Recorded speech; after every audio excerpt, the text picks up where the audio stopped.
Welcome to 1001 Ways to Cope with Stress. I am Professor Kinshasa Shabaka, and we again are gifted with the immense wealth of knowledge of our scholar who has documented so much African history.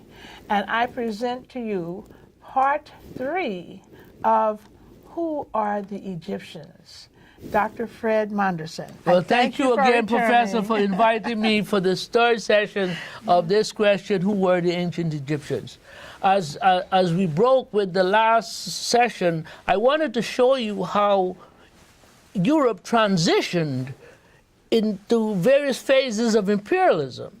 And of course, imperialism was really the cause of World War I, which led into World War II, which broke the back of European control of the world. In the slave trade, we're reminded that they practice naked imperialism.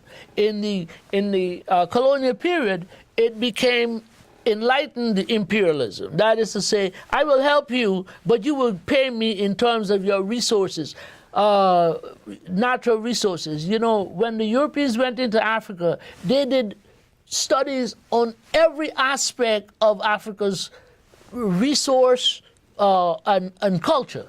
I mean, just as an example, I encountered in Oxford a questionnaire that was given to every Englishman who left England.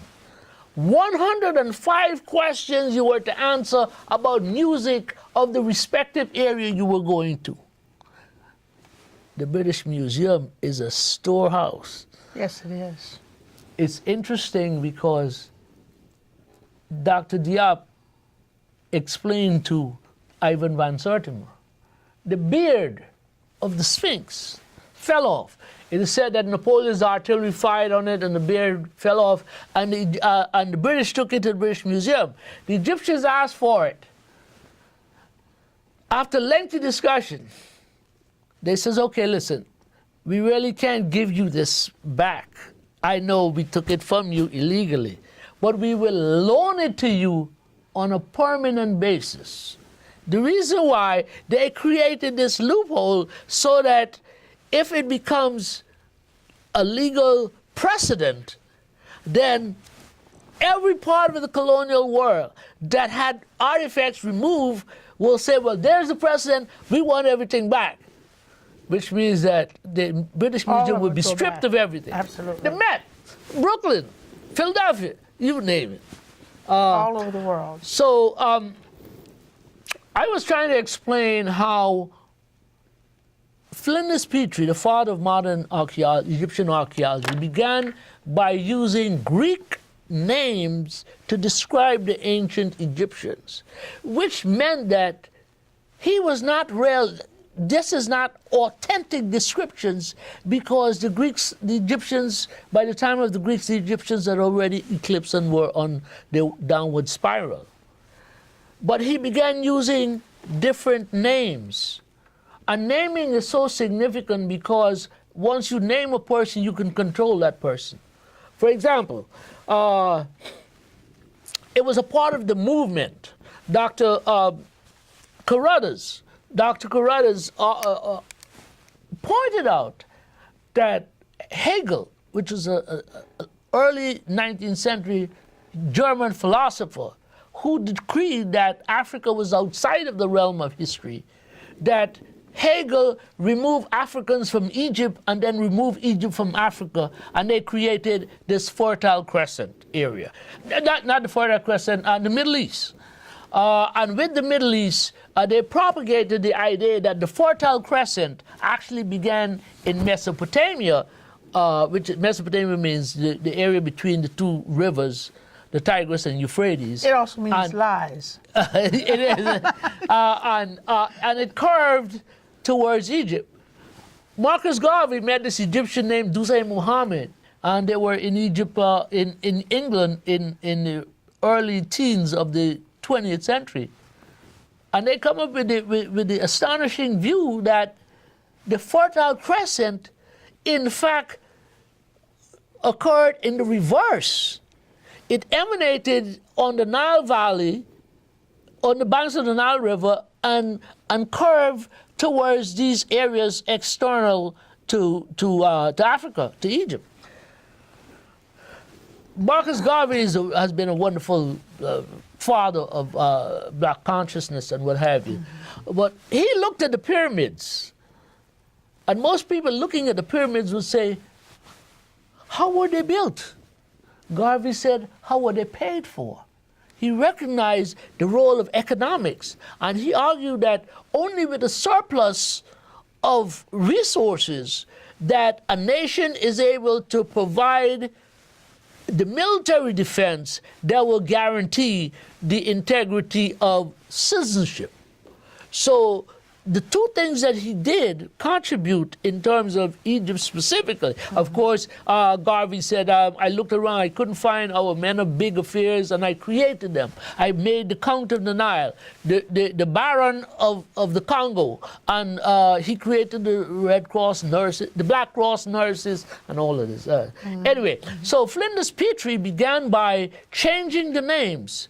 For example, the people who built the pyramids, those great pyramids, Khufu, Khafre, Menkaure, he began using the Greek name Cheops, Khufu, and Mycerinus. So with that, modern scholars use the terminology that he used, which is to remove Egypt from Africa, which is a predetermined strategy to deny the role of African people. In their originality. In their originality, right? So the conqueror, Thutmose III, he was described as the Napoleon of far antiquity. So they're using Africa, European reference points to describe Africans, African places, and African concepts. For example, and one of the problems that we have is as the European ascended the Nile, as opposed to the opposite direction in the flow of the Nile, they begin to put their brand on everything else. For example, when we get to Aswan, which is in the southern border area of Egypt, we encountered the first cataract. Cataract is a geographical stones in the water, so to speak, which prevents ships from sailing in that region. So the first cataract is in fact where the sixth cataract should be, but because the Europeans named it such, that is the way it is, and this is what we are trying to change. We go to Karnak Temple. It's the same way as they ascended into the temple, they encountered the first pylon, which is in fact the 10th pylon.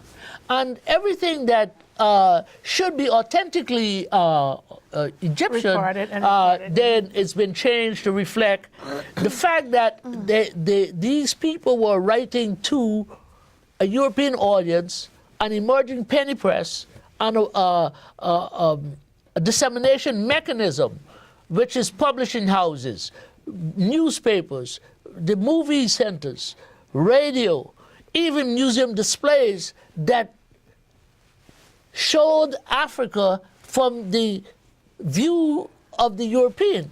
We have to understand this whole notion of concentric circles. That is to say, the farther you are from London is the less civilized you are.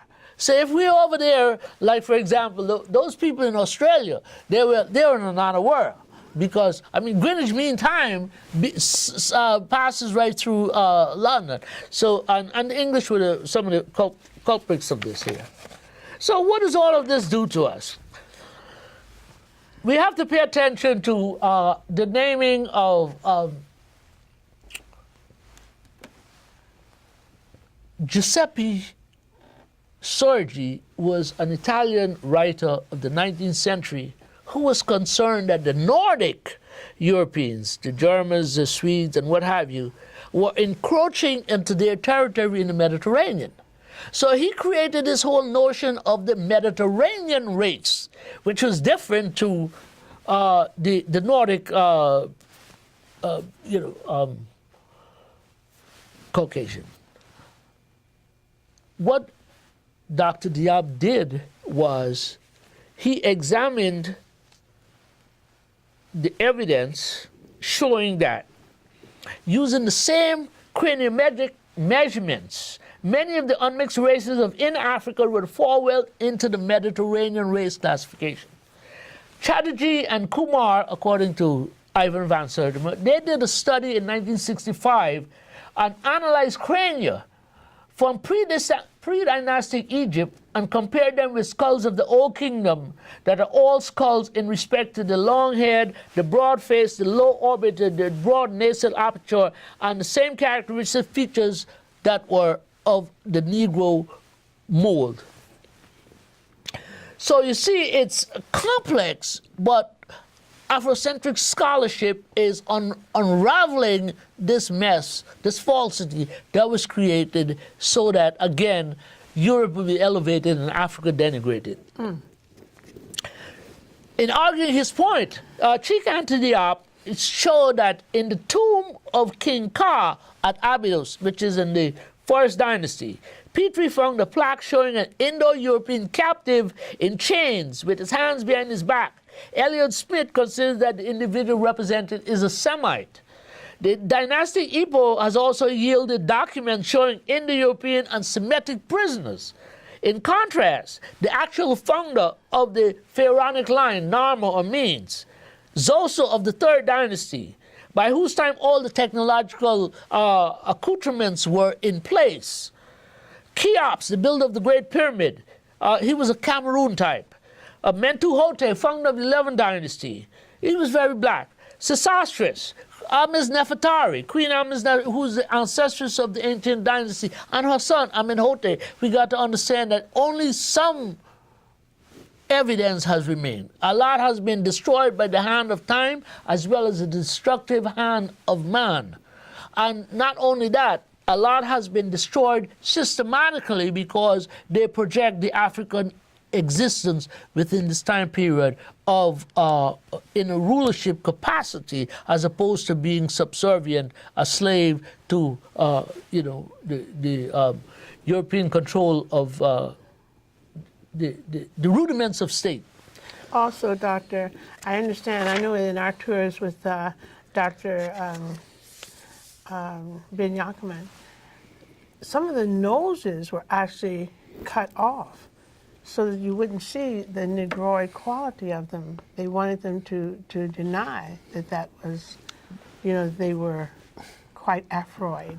Well, there's no question that there has been a systematic attempt to disfigure evidence of actual African images. Absolutely. Okay, it is interesting because some of the images that I've brought to include in this lecture will show you the same thing that I've done. And I don't think that there's been sufficient of a collection specifically dealing with this particular topic. We must understand that, first of all, two particular arguments were made that once we begin to examine them, we find that they're straw man arguments. First of all, that I was in the Cairo Museum in 2005, and this young Egyptian lady was giving a lecture and what have you, and she talked about whenever we saw an image of a black pharaoh, he was painted black for the funerary ceremony. Okay. I mentioned G. Elliott Smith, who was an anatomist who examined thousands of mummies. Mm-hmm. But he was a bitter man because here's what happened. That 1881 discovery, the Deir el-Bahari cache with the great pharaohs, he was privileged to be employed to examine in an autopsy all of those great kings. And the interesting thing is that after he had finished doing his work with all his notes and everything, and he went into the room to wash his hands, the Egyptian just gave him a check and moved him out of the room, and all of his notes was left. So he was bitter. And everything that he did after that was to get back at them. But one thing that he did do, and he pointed out, he says that the black covering we see on the mummies was actually a protective coating. And this is important.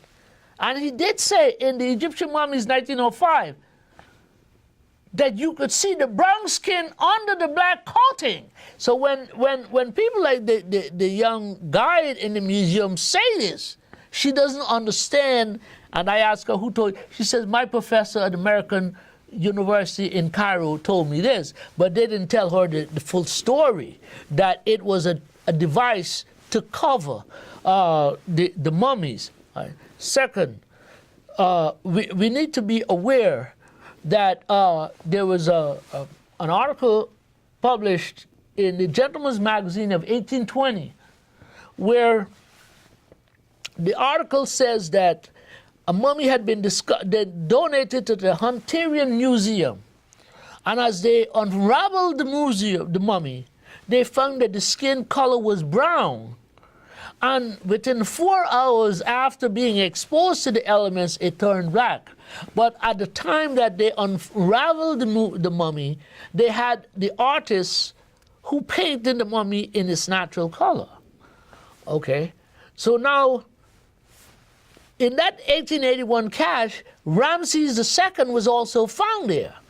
And his mummy, when it was unraveled in 1886, it was also found to be of a brown color. Brown is black, if you know what I mean. Mm-hmm. Green is black. Blue is black. But we don't understand the mixture. Right? Okay, in the early 80s, the mummy of Ramses II began to decay. In the case, it was in the Cairo Museum, and it was rushed to a lab in Paris to get it repaired. Dr. Diop was the only person, the only African sufficiently capable and allowed into the chamber. What he did say, two things. First of all, he said that the mummy was exposed to so much radiation, the skin color turned white. So if today or any time you are told that the mummy of Ramses II was white, remember, he was inundated with so much radiation that the skin color changed. And secondly, he discovered in the mummy intestines that there was New World tobacco in Ramses II's mummy. Well, the scholars there agreed, yes, he had tobacco in his intestines, but it was Old World tobacco. The reason for this is simply because, now, he lived in the 14th century before Christ, okay? Now, what is New World tobacco doing in his intestines, except to say that he had sent sailors to the New World who came back with New World tobacco, which he as the king smoked, and it remained in his intestines. Now, this was revealed just at the time when we, in 1992, when we were celebrating 500 years of Columbus's discovery. Mm. Now, how do you tell me that Columbus is the first person in the New World where 3,000 years prior, there were Africans here? And this is what Dr. Van Sertima argued in his book, They Came Before Columbus, because he uses all of the Olmecs heads to show that, in fact, these people look very African, which means that they had to have been here. Absolutely. Okay. So it brings us to the red color of the Egyptians. Now, we must understand that as the argument goes, well, the Egyptians were red in color, which is different to the Africans. They were actually red white men. But they were also black white men. In fact, we know that they are white men. But this argument of the red color of the ancient Egyptian is significant. Because, first of all, Diop says that they painted themselves red to distinguish them from other Africans. Dr. Ben says that they were red because they were dead. Right? Now, Lewis and Mary Leakey were English anthropologists. Actually, they were born in Kenya, and they were what you call paleoarchaeologists. And Mrs. Leakey discovered anywhere from South Africa all the way up to the headwaters of the Nile what she called the predominant cave paintings with the predominant red. You see, red was a favorite color of ancient man. The Egyptians believed that the gods, the color of the gods were red and gold, either gold or red, because there's a mystical significance to this color.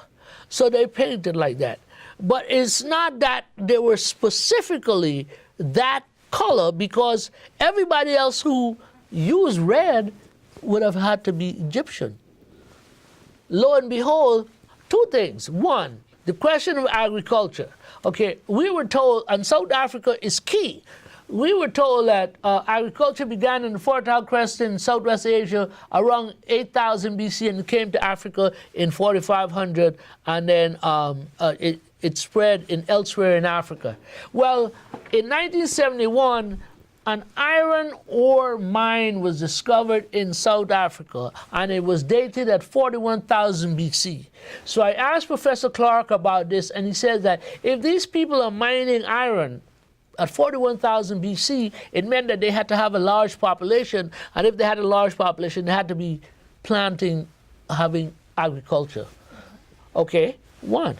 So that throws out the whole question of who, in fact, invented agriculture. We do know it was a woman. She was doing the kitchen work, so to speak, and she threw these seeds out, and she found that they grew. So because she was a hunter and gatherer, while the husband was a hunter. So she, in fact, gets credit for that. Mm-hmm. And secondly, in 2013, the New York Times published an article showing that the discovery of a paint factory in South Africa. There was always talk about paint. We saw evidence of paint on the walls of caves and what have you. Or caves were generally in Europe, but those high ground rest areas where people trekking would stop and they would indulge in painting on the walls. So we saw images on the wall. They discovered a paint pot with paint and a brush, red color, that was dated at 107,000 years ago. What are these Africans doing 107,000 years ago mixing paint? Which means that their cerebral cortex, their cerebral understanding, their cerebral intellectual capacity is beyond question. We're told that complex thinking began at about 40,000 years ago, whereas these people are engaged in complex thinking, because in order for you to be standing there and painting, mixing paint, you got to be, getting ready to put your work on the canvas. So it moved complex thinking back thousands of years. And we asked, in 2010 there was this anti-Obama rally on the Mall in Washington, D.C., and I was there, went with my son, we went to see it, and then we went to hear Dr. Charles Finch. Mm-hmm. And he was talking about this whole notion of complex thinking. The Egyptians have what is called a precession, which is a measurement of 26,000 years of recorded history, stargazing. And he said that, well, in essence then, they would have had at least 4. So 26,000, 52, 72, 78,000, 104,000 years of looking at the skies. This is consistent with what is going on in South Africa. So for us to argue that this European man, this Caucasian man left Southwest Asia, quote unquote, for some unknown reason, you couldn't tell why, he came to Africa. He found civilization and culture, but only adding a superior mental attitude. He didn't bring anything, came like a baker, empty hands, and he found everything. He reinvented Narmer's wheel. He reinvented the development of government, religious worship, architecture, trade, arts, crafts. Give me a break. Fact of the matter is that, again, like I begin by saying, the existential data contradicts the symbolic representation. And this is what we must understand. We must trust our African scholars who are in the field doing the research. When they say that the historical record has been falsified, they are correct. Imagine a scholar spending 30 years, such as Dr. Ben, Dr. Clark, Leonard James, Ivan Van Sertima, Chancellor Williams, John G. Jackson. All of these people spending 30 years looking at the evidence. And they say to us, the evidence has been falsified to elevate Europe and to denigrate Africa. And this is what our young scholars, in the work of myself and Dr. Ben certainly, must use this as a point of departure in terms of their destiny to correct the record and to elevate Africa as part of the great African historiographic reconstruction methodology, so important for the survival of our people, for the growth and economic and educational advancement. Thank you very much, sister. Again, thank you so much, Dr. Monderson. Okay. And thank you for watching 1001 Ways to Cope with Stress. Knowing your history, knowing who you are, has everything to do with decreasing your stress. And don't forget my books. We are the Kamite Kings, Egypt Essence and Educament, and Celebrating Dr. Ben Johanna. Thank you so much. Amen. All right, thank you. You getting an education back there. Yes, indeed.